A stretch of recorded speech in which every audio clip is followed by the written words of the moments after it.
Welcome to the third part of the GDP and growth chapter. Well, in this part, we will see basically a little bit growth model, and if we have time left, I also plan to complete one little part of the little math. Basically, we will skip most of the little math in this chapter. However, I just want to go over one small part of it. But anyway. Well, Solo's model is basically based on the capital accumulation. So, according to Solo, especially when you take per capita basis, well, the things that are basically adding to the production are labor and the capital. But when you are looking to the production level per person, you need to divide the total production level to the number of workers. So then each worker's productivity will become key point if you are looking to the production level per worker or per population, also assuming that the number of workers in population, percentage of workers in population is fixed. So in the basic model, that productivity increases with more capital available, and here we are meaning physical capital. Later, different aspects are added to the model, but in the most basic one, it's like that. So that means the more capital you add, the more productive the workers will become. But here we also have the case you have seen in the macroeconomics part, which basically means that if the population is fixed and you increase capital, each additional capital will only add a limited amount of productivity to the workers. So as amount of capital increases, the productivity of the workers increase, GDP per capita will increase, however, at a decreasing level.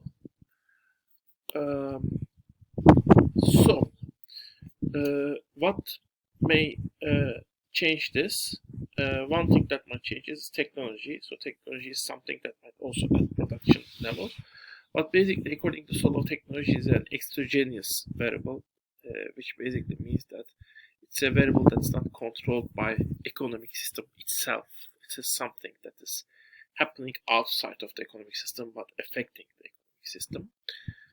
At least not within it's not within the model.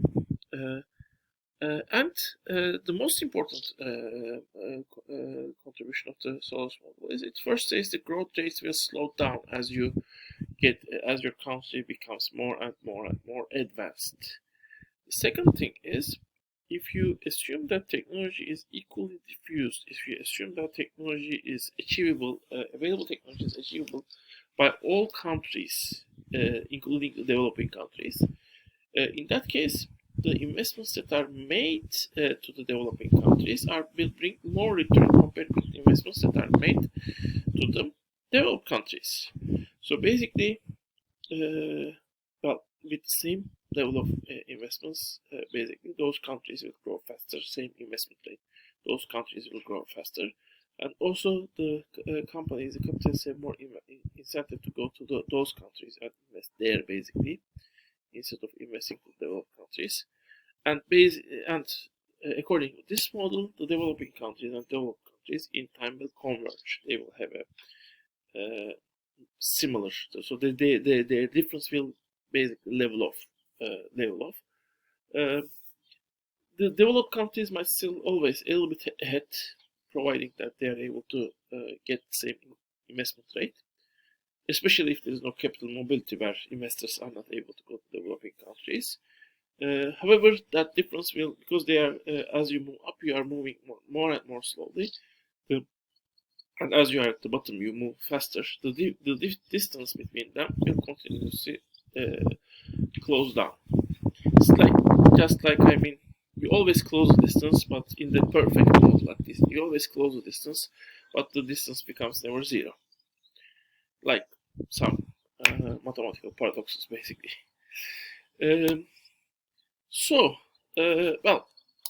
Later, basically, the Solo model is criticized in different sense. One is actually it is criticized by not having science as a scientific development, technological advancements as a exogenous factor.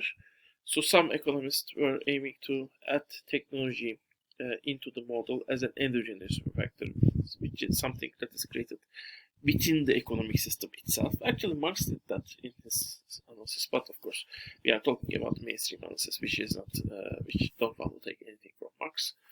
And then human capital is also accepted as another variable. I mean, capital is usually thought as a factor that is increasing the productivity of the workers in general. So any type of human skills and knowledge is also named as a separate type of capital in development economics, as extending the definition of capital in that sense. And in that case, human capital becomes anything that is increasing any knowledge, any skill people have within their mind that is increasing their productivity. Nowadays, you also have social capital, which is actually, it's not purely human, but the social characteristics that are not purely human, but still increase the productivity, are considered as social capital. But well, human capital is a more used concept. Social capital is more new and it's still not adopted by many economists. So human capital is also taken into Solow's model, and some versions of Solow's model are made with that human capital aspect. Infrastructure, the state, the base facilities, roads, those things that are provided by state, are also considered as a factor that might be basically important but not still part of the Solow's model. And maybe that's why in developing countries the growth did not accelerate, for example, according to some economists.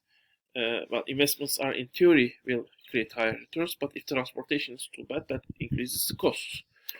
So all of these things becomes additional factors, and some additional models are created, or Solow model is modified to add those factors into the model. One interesting point is actually there's a model where inequality is taken as a part. I mean, developing countries basically because they are not attracting investments, they lack infrastructure or other facilities. So basically, if when they open up, basically the investments are likely to escape from them to developed countries. So if you are below a threshold, opening up will get you not a growth, but rather a degrowth. You shrink. But once you pass a growth, then you go to the Solow's universe where suddenly you start to attract the investors, basically. But still, of course, all of these models are kind of rolling up on the by criticizing the Solow's model. So Solow's model stays central. That's why Solow's growth model is one of the four main economic models in macroeconomics. One of them we will see next time, basically Phillips curve, and the other one are we will see them, but just name them ISLM model and the ADAS model. We won't see ISLM model, but we will see ADAS model. Maybe I can briefly also mention ISLM model. But anyway, so this is Solow's model. Rule of 70. We will see this too when we are looking to the growth miracles, the countries that are experiencing extraordinary growth rates. We use this rule, but it's an interesting rule and can be used for many different things. It's basically you actually have, if you have a persistent growth rate, you divide 70 to that growth rate, and as a result you find the doubling time. For example, if your growth rate is 5%, if you grow 5% per time unit you are talking about, it might be 5% per second, 5% per minute, 5% per hour, 5% per year, 5% per century. Whatever is your time unit, 14 of your units, your quantity you are talking about, doubles if your growth rate is 5%. That means if your growth rate is 5% per year, for example, you double in 14 years. If it is per day, for example, if you double your quantity, basic quantity you are talking about in 14 days. Well, and well, growth is too complex for this course, but just to show you that it is true. For example, let's divide 70 to 7. That's actually growing at 7%. That's 10 in 10 units. You should be double. Let's start with 100 and let's make this grow 10%. For that, you need to multiply this quantity with basically 1.1. So you got the original number plus 0.1 more. So this is the first term, let's say. Second term, well, this is a 10th term. Actually, moment. If I have if I have 10%, I don't have 7% growth rate, of course. This is 10% growth rate, by the way. So 70 divided by 10. Then you need to grow in, basically this is 0. 1, 2, 3, 4, 5, 6, 7. So in 7 times value, you more or less double. You don't exactly grow double, but you more or less get the double amount. If we have 7%, in that case, that should be 10, and 8, 9, 9, 10. As you see, it is true. I mean, approximately true, of course. Well, one way you can see it is actually looking to the coronavirus data. Actually, let's use coronavirus data. So this is, for example, let's take the early days of the pandemic. I mean, earlier days of the pandemic, not exactly early days. So starting from March 16, if you look 15. If you look 12, 10, 11, 12, 12, 14, 14, 13, 13, 15, 13, 14. Well, between those days, we have almost maybe 13% basically growth rate of the virus. I mean the death toll. In that, well, if you divide 70 to 13, you have 5.38, which means in 5-6 days you should double. Let's see. So this is 1. This is 0, of course. 1, 2, 3, 4, 5. In 5 days, you almost double. In 6, you double.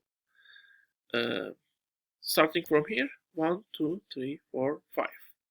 Compared with this number, yes, this is where you double. And when you go to relatively later dates, for example, here we have 7, 8, 10, 8, 8, 7, 6, 5, 5, 6. Of course, the doubling will turn longer here. Let's say this is, if you go all the way here, it is approximately 7, so 10. So let's count to 10. 1, 2, 3, 4, 5, 6, 7, 8, 9, 10. So we start from here. 10 is again here. So no moment, I'm sorry. We start from here. 1, 2, 3, 4, 5, 6, 7, 8, 9, 10. So if you go one more day, you double basically. So you are almost doubling at the end of 10 days. And note that this is approximately, I haven't calculated actually. So you can sum this number and divide it and calculate an approximate growth rate for basically every day. So this is the way. For example, last time we have 4% growth rate. If it continues at that rate, doubling time will be 17.5. That means, for example, in 18 days, that's May 15, the death toll will double. I mean, it will become 360, unfortunately, of course. That's actually, of course, the laws of the math and science can be called, and that might be called in this sense, basically. But anyway, We got to the end of 15 minutes, so see you in the next part.